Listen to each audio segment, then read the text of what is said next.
So they've left you unread. I know it sucks. It's been a couple days, been a couple weeks, been a couple months, because I know you're still watching their Instagram stories, trying to decode their lives like a little archaeologist. But let's fix that, okay? We're fixing that today. So yeah, you got ghosted. I got ghosted too. I've been ghosted more times than I care to admit. Maybe like 4 or 5 times. And at this point, it's embarrassing, but I have learned so much from it that I'm going to share with you today. Welcome back, welcome back. Or if this is the first time you're seeing me, hi, I'm Nikita, welcome. Because today we are talking about one of the most universally awful experiences of modern dating, which is the ghosting epidemic. And look, if you have clicked on this video, probably I'm going to say one of 2 things are true. Either you are sitting there and someone has just disappeared on you, like it's fresh, and you were thinking like, did I do something wrong? What happened? What could I do differently next time? How can I hate this person a little bit less? How can I stop ruminating and thinking about them so much? How can I channel my anger and frustration into something productive? Or, and I don't know how I feel about this one, you are the one who has just ghosted somebody and you're feeling you need to pay your karmic debt back in some way to figure out why you even do it, okay? And why it's not okay. I mean, either way, you're welcome to be here. I'm not going to discriminate. Anyone seeking personal growth is allowed. You're allowed in the club. I still love you. Today, we are getting into it. We are talking about why it happens, what ghosting actually is, the psychology behind it, why it hurts the way it does, and most importantly, how to move on without losing your mind and or dignity. And obviously, I'm not just going to talk at you with the facts, okay? I will be sharing my personal anecdotes of my experience getting ghosted and all the embarrassing things that I have done as a means of, informational storytelling. So let's get into it. Let's define the thing, okay? If you have never heard of ghosting, then I am so jealous of your existence. But obviously ghosting is when, you're romantically involved with someone, you've been on a couple dates, or you're just like texting them and then they just like disappear off the face of the planet, no warning, no heads up, just like poof, they vanish. Like the title, okay? They ghost. And before you start to think that it's a you problem, it's not a you problem. Because, fun fact, a 2023 survey found that 60% of Americans have been ghosted in their lifetimes. So that is not a niche experience, that is a majority of people. And even worse of a fun fact, 84% of Gen Zs and millennials have been ghosted, which is me and you. That's our generation. That is, in my head, basically everyone. So if you are sitting there wondering like, why you feel so alone in this, or why does this just keep happening to me? You should be comforted by the fact that you are in the majority. This is a majority problem. And like, obviously there's levels to it, right? There's like 3 different types of ghosting. There's like the soft ghost, which is just like very slowly over time, someone just like the effort, you can feel it in your bones, like kind of dwindling away into just nothingness. And then it just ends up ending, which is my favorite of the types of ghosting, because you kind of just like, you see it coming. And then of course you have the hard ghost, which is just like they block you on everything simultaneously, like you are cut off from their digital existence. Like with absolutely no warning, you are just like excommunicated, which will send you into possibly the worst crash out and or investigative experience of your entire existence. And then obviously the one I have like a love-hate relationship about is like the zombie. Like they ghost you, they have ghosted you, and then they come back months later. They circle the block to just like, hey.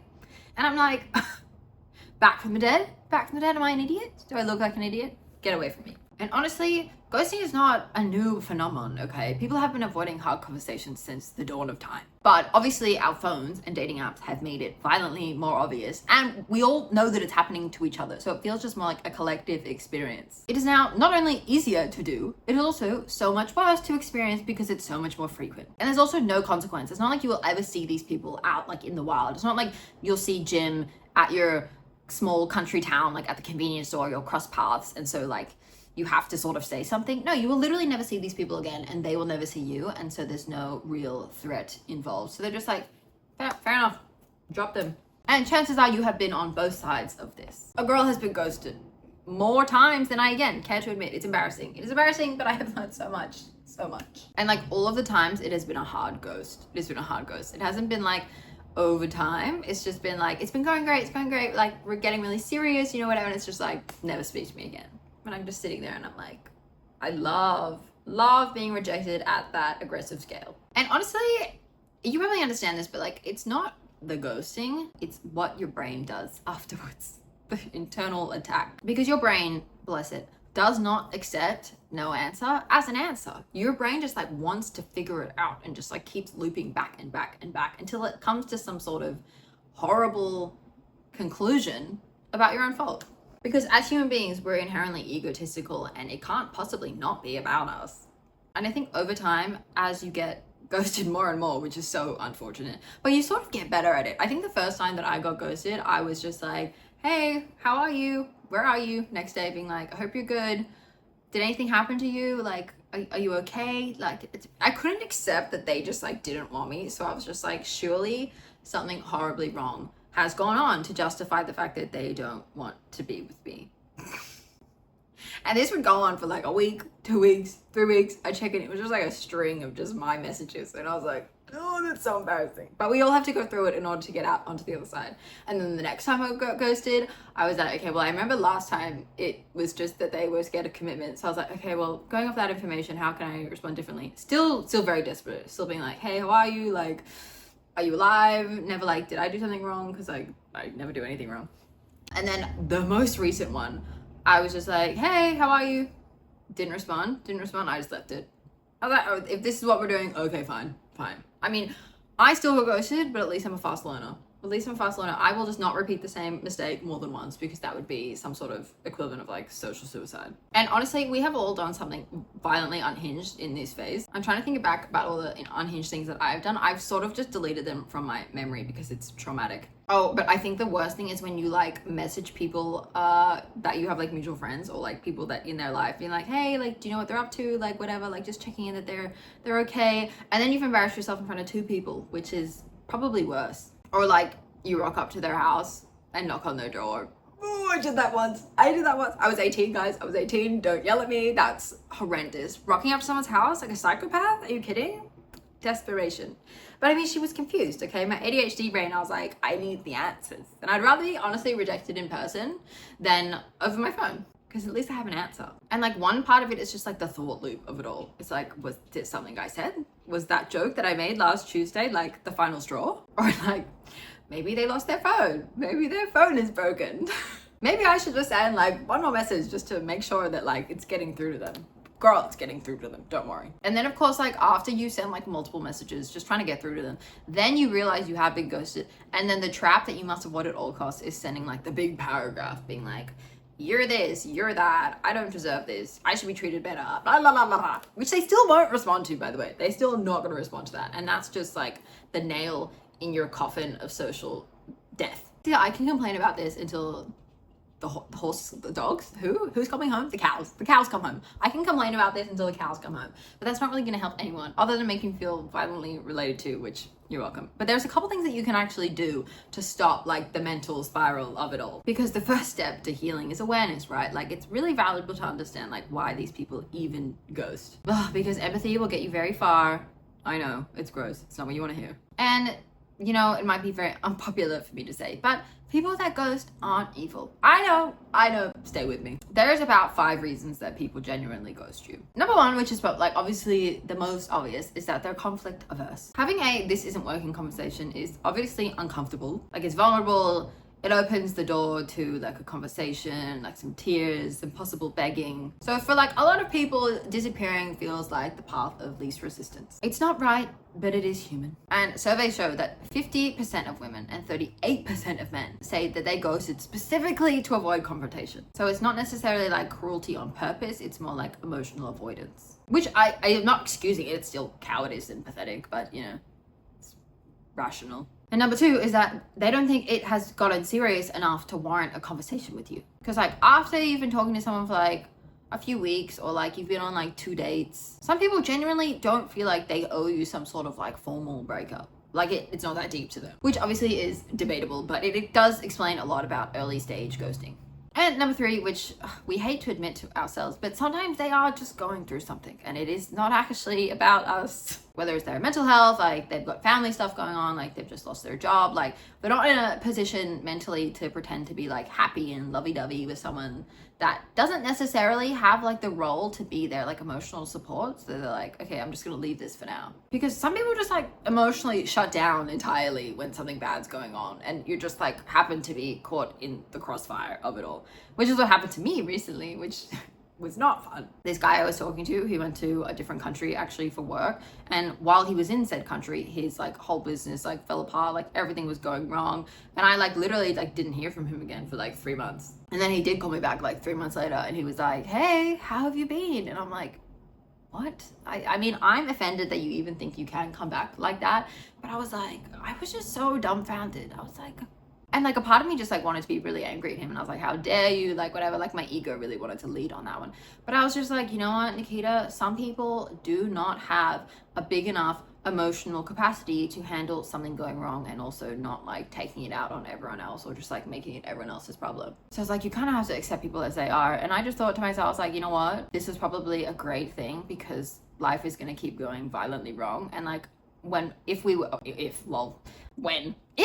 getting married or like had children, like the last thing I want to do if something's going wrong for my husband to just vanish for multiple months at a time and be left alone to manage our entire household. So I was like, that is actually a blessing. Or number 5, which could possibly say a lot about you, is that they're genuinely like afraid of your reaction. And like this is especially true if things are going quite fast and you have shown that you are quite emotionally invested in it, or if you have displayed signs that you might not necessarily take the news very well, which is definitely something you should reflect on. And you will probably know if this is you, okay, if you feel kind of targeted right now. I'm sorry. Or the last one is that they are seeing other people and something else has progressed at a rate that they're like better. Because like obviously dating apps and just modern dating in general, although I don't recommend it, some people are dating people, like multiple people at the same time. So it's like sometimes someone wins, okay, and you just get deprioritized. For example, with my ex, when he was like, yeah, like let's be exclusive, I was like, you talking to anyone else? And he was like, yeah, I am. And he was like, okay, well, you have to end that. And he was like, fair enough, you know. So it's just like, again, not that deep, although it does feel deep on the receiving end. And now, none of this makes ghosting okay. You did deserve a message, a single text, just like a heads up, like a liked message instead of just leaving you on red. But often understanding the why makes it so much easier to not make it about ourselves. And it's like not a reflection of whether we are a worthy person to date or keep talking to. Because most of the time, as I have said, it is much more of a reflection of them and their character and their lack of morals or integrity or just balls, for the lack of a better word, than it is ever about you. And sometimes it's so great to just be like, I'm so grateful that you showed me exactly who you are, because I just like, that's pathetic and I don't want to date someone who thinks that that's okay to do. But also I think it's worth going into why this particular form of rejection hurts so much, right? Because it does hurt a little bit more than most. Because I think someone telling me that they're not interested doesn't hurt realistically at all than someone just like absolutely disappearing. And that may seem weird to you until you sort of understand what is happening in your brain. Obviously, I read up on the science of ghosting before this video, but some psychologists call this ambiguous loss, which in layman's term is the absence of a clear ending. Like there's no closure, there's no final chapter, like your brain is so desperately trying to like close the loop of information, but it can't, so it just keeps ruminating. And on top of that, something I read which is so tragic, but ghosting actually triggers the same part of your brain as like physical pain.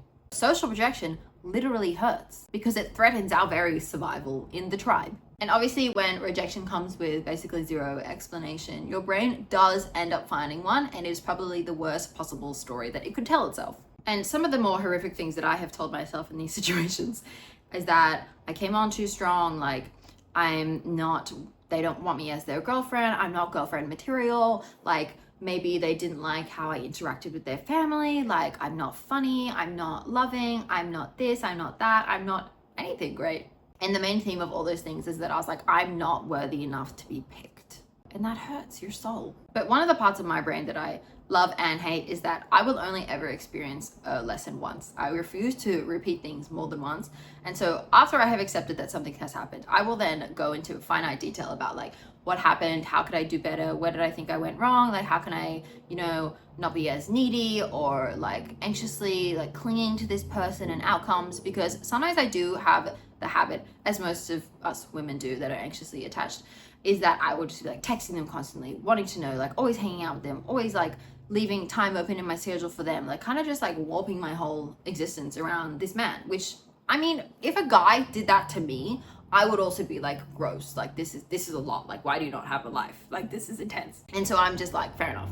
So thinking about it from like the other point of view is always helpful. But also again, it's not about me, like it also is the other person being like, you don't have the emotional like capability or vocabulary to tell me that like this is either going too fast, or you just don't see me that way, or you're seeing someone else. And I'm just like, again, I'm not going to blame myself because there's like two sides to every story. And I also think it's really helpful, like a reframe, is that to remind yourself that like this kind of person was never going to be able to have a hard conversation when you did end up dating them. So again, you kind of dodged a bullet.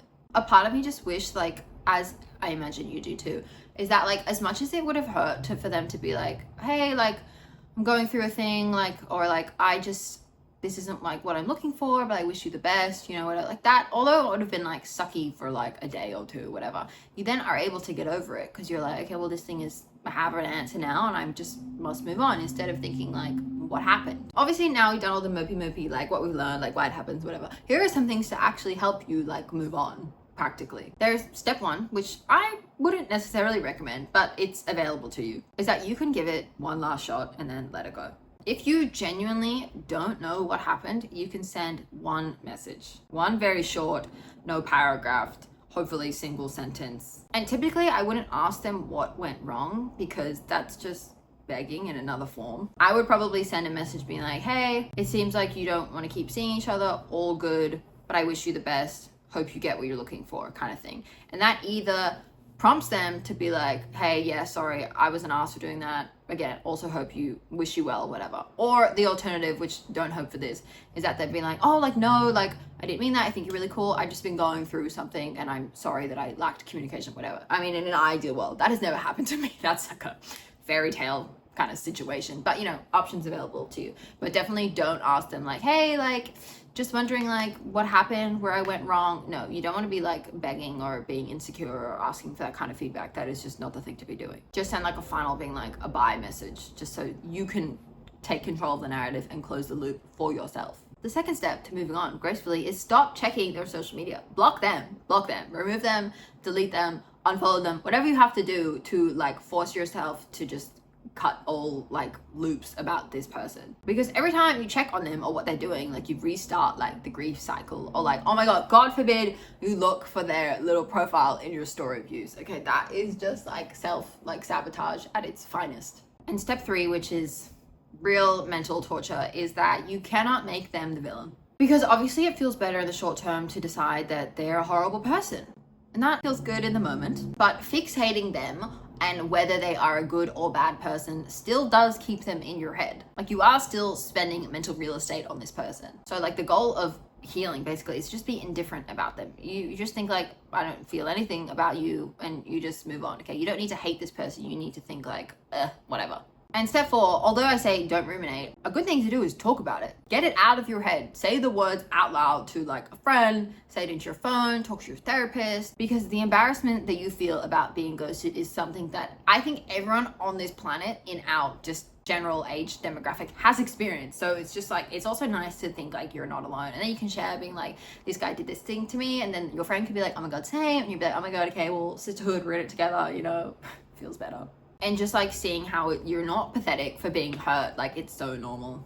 You are just a human. And then step five is to just like don't generalize. Okay, just because one person can't communicate, that doesn't give you grace to then overgeneralize that the entire population of men can't communicate. As much as it is so tempting, I would seriously recommend not doing that, because it doesn't mean that everyone will treat you this way. And if you go into situations thinking that will happen again, you will end up like self-fulfilling that prophecy, because you'll behave in a way thinking it's going to end, which will inherently push them away and they will end up ending it. Don't let a coward train you into expecting cowardice from everyone else. And number 6 is to reconnect with what you actually want, because ghosting obviously reveals like a violent mismatch in communication styles. Someone who would disappear on you without a word probably also isn't someone you was going to want a relationship with anyway. Really force yourself into the reframe that it's just like a filter out. He's been filtered out and it's not a failure. And look, ghosting is genuinely taking a toll on every single person in our generation. So like, you're not being dramatic. Like this stuff is hard. Dating is like a battlefield. But there's one thing that I want you to leave with. The right person for you isn't going to leave you wondering like what you did, where you stand with them, where you're at. Like they're just going to show up for you great the first time. Just like how you show up for someone great the first time, because you know what to do, because you're a good person. That person that is meant for you is going to communicate. And when something isn't working, they are going to have an uncomfortable conversation with you about it, which is good, instead of just disappearing. Like that is not too much to ask. That I fear is basic human decency. So if this video helped you, leave a comment because I read all of them. The channel is still small. I mean, if you got to this far, you can comment a ghost emoji. Or I want to know, have you been ghosted? What happened? How did you recover? What did you do? And of course, like and subscribe if you liked it. And I will see you all in the next one.